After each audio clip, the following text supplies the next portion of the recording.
ফেনীতে ভয়াবহ বন্যায় জেলার ৯২০টি শিক্ষা প্রতিষ্ঠানের মধ্যে ৮৮৬টি শিক্ষা প্রতিষ্ঠান ক্ষতিগ্রস্ত হয়েছে।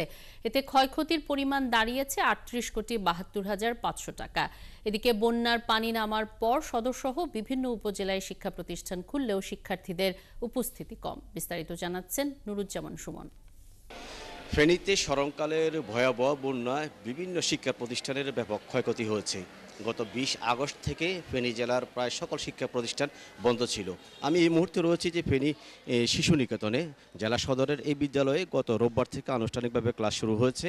এখানকার শিক্ষার্থীদের যে উপস্থিতি সেটি প্রায় শতভাগের মতো। তবে গ্রাম অঞ্চলে যে সকল শিক্ষা প্রতিষ্ঠান রয়েছে সেখানে কিন্তু উপস্থিতি একেবারে কম বলে সেখানকার প্রধান শিক্ষকগণ আমাকে জানিয়েছেন। এবারের বন্যায় ফেনীতে যে পরিমাণ ক্ষয়ক্ষতি হয়েছে তার একটি চক তৈরি করেছে বিভিন্ন শিক্ষা দপ্তর। আমরা যেটিকে জানতে পেরেছি যে এবারের বন্যায় ফেনীতে ৯২০টি শিক্ষা প্রতিষ্ঠানের মধ্যে ৮৮৬টি শিক্ষা প্রতিষ্ঠানের ব্যাপক ক্ষয়ক্ষতি হয়েছে। এতে প্রায় ৩৮,৭২,৫০০ টাকার ক্ষতি হয়েছে বলে তারা একটা ক্ষতির চক তৈরি করেছেন। বন্যা পরিস্থিতিতে যে গত ২০ আগস্ট থেকে যে পাঠদান বন্ধ হয়ে যায় এই জেলার প্রাথমিক, মাধ্যমিক ও উচ্চ মাধ্যমিকের ৯২০টি শিক্ষা প্রতিষ্ঠানের, তার মধ্যে প্রাথমিক বিদ্যালয় রয়েছে ৫৫৯টি এবং মাধ্যমিক বিদ্যালয় রয়েছে ১৯৩টি প্রতিষ্ঠান।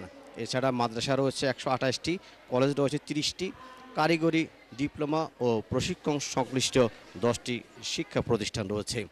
যে পানিতে এই ১০ থেকে ১২ দিন তলিয়ে থাকা বেশ কয়েকটি শিক্ষা প্রতিষ্ঠান দেবে গিয়ে সেগুলো পাটল দেখা দিয়েছে। ৮,৭১,৫০০,০০০ টাকা ক্ষয়ক্ষতি হয়েছে।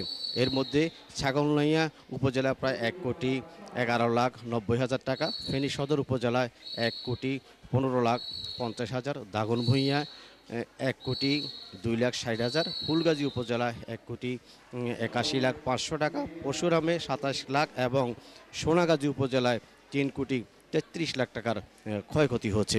যে বন্যায় ক্ষতিগ্রস্ত হয়েছে প্রাথমিক শিক্ষা অফিসও। এতে ক্ষয়ক্ষতির তালিকায় ২৯,৮৯,০০,০০০ টাকার কথা উল্লেখ করা হয়েছে। এই যে ক্ষয়ক্ষতি হয়েছে শিক্ষা প্রতিষ্ঠানের, সেই ক্ষয়ক্ষতি তারা চক মন্ত্রণালয় পাঠিয়েছেন।